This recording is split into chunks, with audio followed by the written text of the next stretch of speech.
अस्सलाम वालेकुम ते जुमातुल मुबारक ते चलने दस्तरखान ते अज अड्डे का कोई शाट भी नहीं लै सके।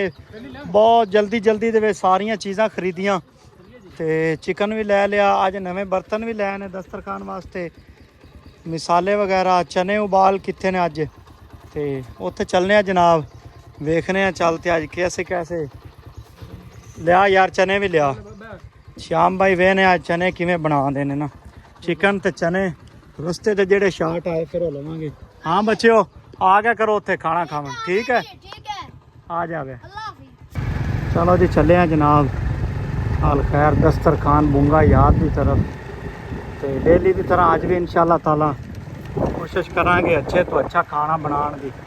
उनके वास्ते चाहे टाइम थोड़ा ज़्यादा भी लग जाए, मेहनत ज़्यादा भी लग जाए। पिछली वीडियो तुहानू दस्या सी 2 दिन पहले कि आ पानी हुण जिहड़ा आ गया हफ्ता हुण ग्राउंड खेलण दे काबल नहीं रहना काम। वही सीन है ना, अजे तक पानी नहीं सुक्या इत्थे। ध्यान नाल मियां ध्यान नाल।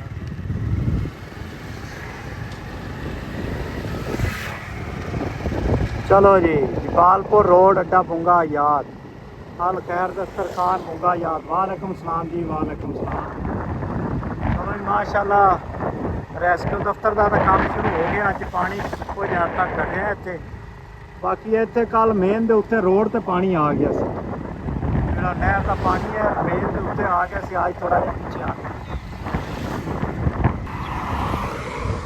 आ मेन रोड तो सैले दी जिथे गट्ठा आउंदियां ने ना मेन ते, उथों अपने दस्तरखान सड़क मुड़दी है। ज़्यादा लोग पुछते हैं यार किहड़ी साइड तो जाते हैं।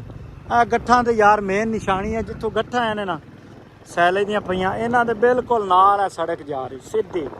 एवें तुसीं 4 एकड़ सफ़र करना है तो चौथे एकड़ तो खब्बे मुड़ जाना, सज्जे पासे हलवा का स्टोर तो खब्बे मुड़ जाना। खब्बे मुड़ोगे आया की बना दी पई, रक्शे उत्ते इन्ना लाद लिया इन्हें माल। अल्लाह बचाए इन गुंडों से।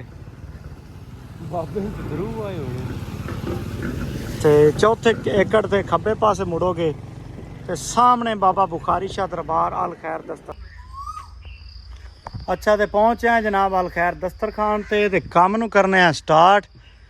आज का खाना होवेगा जनाब चिकन एंड चने, वाइट चने ते चिकन। चलो जी तो शुरू करने हैं। चलो जी माशाल्लाह जी श्याम साहब मसाला तो हो गया रेडी, थोड़ा हुण की पान लगे हो? चिकन है माशाल्लाह जी माशाल्लाह।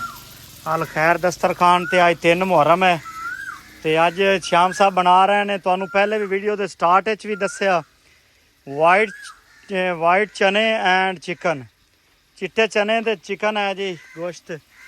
अल्लाह पाक खैर करे, पतीले नू फुल करांगे। अज चने भी माशाल्लाह किलो हैं तो चिकन भी 3 किलो है, तो कोई 100 प्लस बंदे का खाना इंशाल्लाह बनेगा।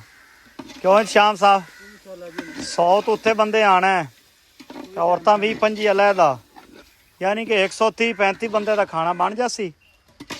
और बना ले सर थोड़ी देर तो चलो और बना लो। ओके जी ओके।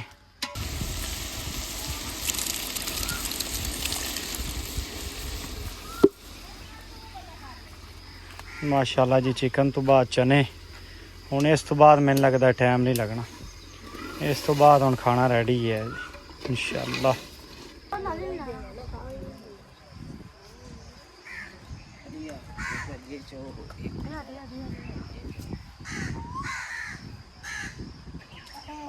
खा लवे आराम नाल बैठ।